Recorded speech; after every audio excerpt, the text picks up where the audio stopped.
Moi, je viens tous les lundis et les mardis à Mirabeau. Et je vous assure que chaque fois que je passe là en haut, là je passe à Mandon des Sources.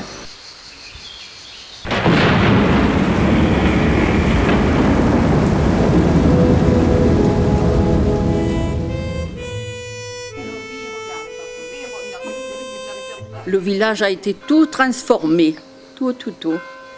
Ils avaient levé tous les fils électriques, je pense, je me rappelle. La fontaine, ils l'avaient toute modifiée, comme à l'époque. Toutes les rues avec de la terre. De la terre, oui. C'était toute de la terre battue. Il y avait toutes les façades de refaites aussi. Tout factice, c'était superbe.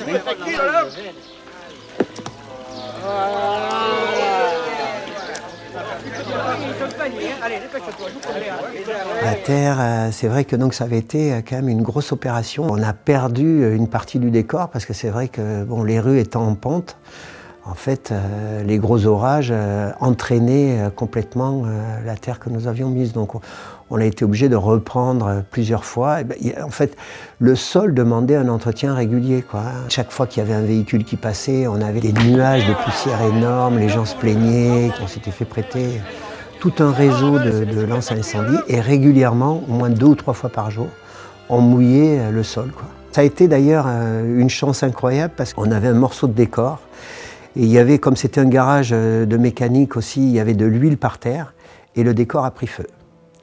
Et le décor a pris feu assez violemment, il y avait des bouteilles de gaz derrière, je ne sais pas si on vous a raconté cette anecdote, non ?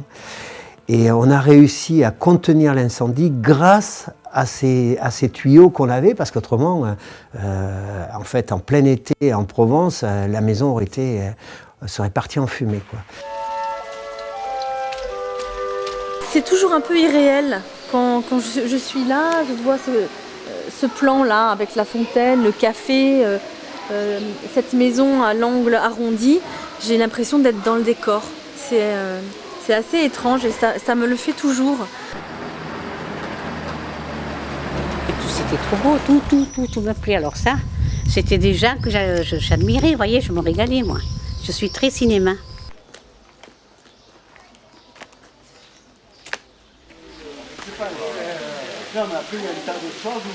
Moi je suis le voisin du bar et c'est vrai que toutes les scènes pratiquement sont passées dans le coin.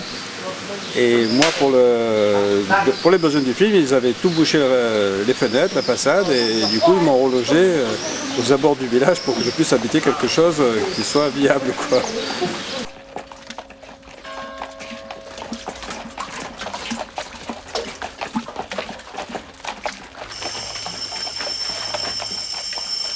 L'ancien propriétaire a été déménagé dans un autre coin pour faire son bar, qui était un peu plus haut, là où il y a la voiture bleue. Et donc, ils ont monopolisé son bar et ils ont foncé les plafonds pour faire beaucoup plus ancien. Et tu crois qu'il va rester longtemps? Je sais pas, en tout cas, il fait des travaux, hein. Il répare sa maison, hein. Il fait ça tout seul? Oui, avec des gammes. Cette fontaine-là, elle a une histoire, quoi.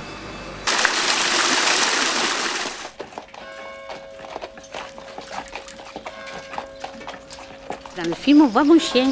Voilà, lécher la fontaine il n'y avait pas d'eau. Je crois qu'il a sélectionné d'autres chiens.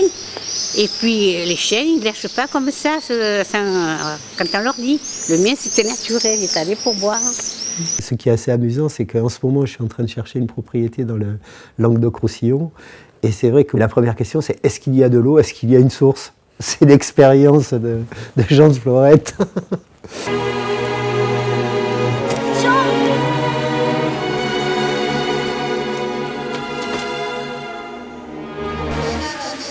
Toutes les voûtes et tout ça, c'était fait avec du polystyrène. Et il faisait la pierre avec le fer à repasser. Il faisait la forme des pierres avec le fer à repasser.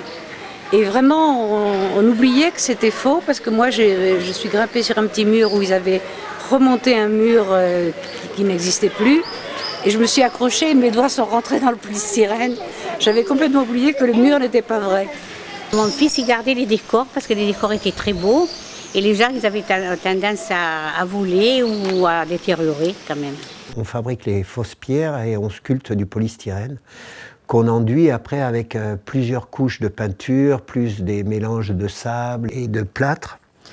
Et donc en fait, tous les week-ends, Mirabeau était devenu le théâtre, donc l'attraction de la région, et il y avait des centaines de gens qui venaient déambuler le dimanche, donc quand on ne tournait pas, et toucher, alors ça c'est vrai, ça c'est faux, et quand c'était faux, ils grattaient, et le lundi matin, on était obligé de reprendre donc tous les enduits dans lesquels on avait le blanc du polystyrène qui avait été gratté, c'était assez amusant, on avait de la maintenance de décor à faire après le passage de tous les badauds qui passaient et qui venaient gratter notre décor. Il y avait du monde là. Encore maintenant, les gens en se promenant, ils nous demandent toujours, ils nous posent des questions, où ça s'est tourné.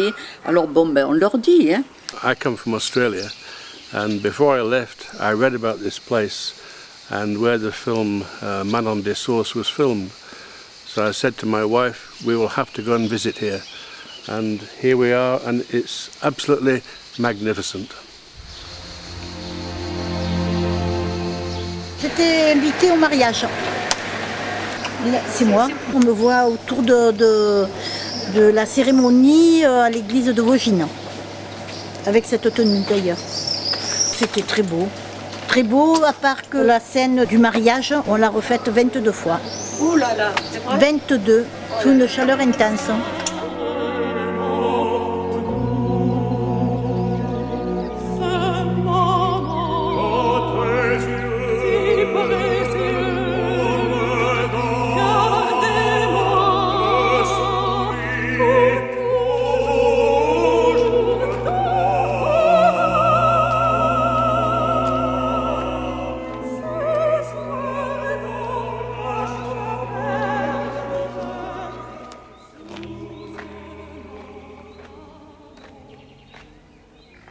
Ici, c'est un endroit magique, c'est fort en émotion et j'ai toujours beaucoup de plaisir à revenir à Vaugines. On a des platanes là, magnifiques, centenaires, qui ont été témoins du film. S'ils pouvaient parler. J'ai une autre anecdote qui est un souvenir pour moi assez intéressant. Je ne sais pas si je devrais le dire ou pas, mais je vais le dire. En fait, il y a une partie du film qui se passe à l'automne. Et nous, on tournait fin de l'été, et les platanes étaient verts encore. Il se trouve que, de toute façon, encore maintenant, les platanes en Provence sont malades, et qu'on a trouvé un ingénieur agronome qui nous a conseillé de passer un produit qui pouvait changer la couleur des feuilles en quelques jours. Il y a un gars qui est venu avec un camion et une citerne, un peu comme celui de la citerne d'eau du film, dans lequel était mélangé ce traitement, et qui, avec une lance, mais comme une lance de pompier, a arrosé tous les arbres. Quelques jours après, les feuilles sont tombées petit à petit. Tous nos platanes avaient pris les couleurs de l'automne. C'était formidable, c'était magique. Écoute Delphine, nous sommes devant l'église et je vois la croix là-haut sur le clocher. Et bien devant cette croix, je te jure que je n'ai pas reçu de lettre.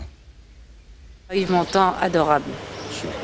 Adorable Yves Montand. Il a fait la bise à mon fils. Oui, moi aussi, je lui ai fait la bise. Il était très beau. Très très gentil, très disponible. On pouvait déjeuner avec lui parce qu'ils avaient leur cantine qui était là-bas sur le stade. Et on pouvait déjeuner avec eux si on voulait. Vraiment très très gentil. La chemise de Montand qui avait disparu complètement. On avait volé la chemise de Montand pendant le tournage. Le fait que ces gens puissent rencontrer, voir Yves Montand, c'est pas étonnant que sa chemise ait été volée, parce que c'est vrai que donc il y avait tout un tas de fans, et c'était formidable, hein, l'aura qu'avait cet acteur, incroyable. Même moi, j'étais très impressionné. D'ailleurs, il est très impressionnant. C'est un acteur fantastique. C'est un dinosaure, quoi. En bas, il y avait le coiffeur d'Yves Montand, les acteurs là. Et en haut, ils allaient se reposer. Il y avait les lits pour se reposer.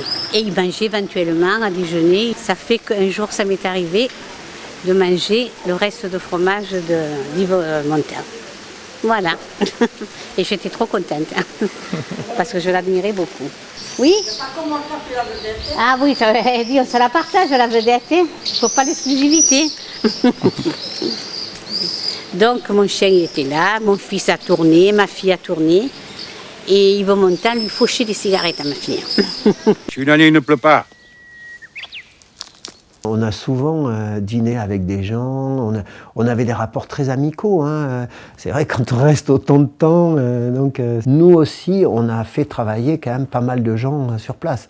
Parce que c'est vrai que bon, il y a ce qu'on appelle des stagiaires et on a pris des gens sur place pour effectuer des stages. Oui. On avait des gens du village ou des environs qui sont venus travailler avec nous. Et quelquefois même, il y a des gens qui ont poursuivi, c'est-à-dire c'est vrai qu'il y a des gens qui ont commencé sur ces deux films, des maçons qui ont été pris pour faire du travail de maçon et qui après sont devenus un peu spécialisés maçons dans le cinéma. C'est arrivé. Claude Berry était un perfectionniste, très poli avec les gens, c'est vraiment très très très poli, et puis voilà. Même moi, quand je faisais le ménage pour les décorateurs, quand ils venaient et tout, il était poli, sympathique, bien. Un peu dragueur, paraît-il, pas avec moi, avec les petites jeunes. Il y a un petit aérodrome qui est pas loin d'ici. Et donc, quand il y avait des tournages, c'est comme là, quand il y a une voiture. Hein. Quand l'avion passait, il interdisait, il te faisait téléphoner à l'aérodrome pour interdire de passer sur le village pour faire sa scène.